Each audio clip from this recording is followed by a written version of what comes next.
चाललाच कुठे उतावेळी होऊ नको म्हणजे अजून अमृत यायला आलेलं नाही अजून यायचं इकडे इकडे म्हणजे अमृत अजून आलं नाही तुला सांगतो इकडे इकडे ये इकडे ये अमृत अजून आलं नाही ये ये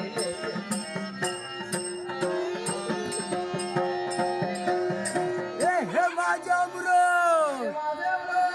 हे माझे अमृत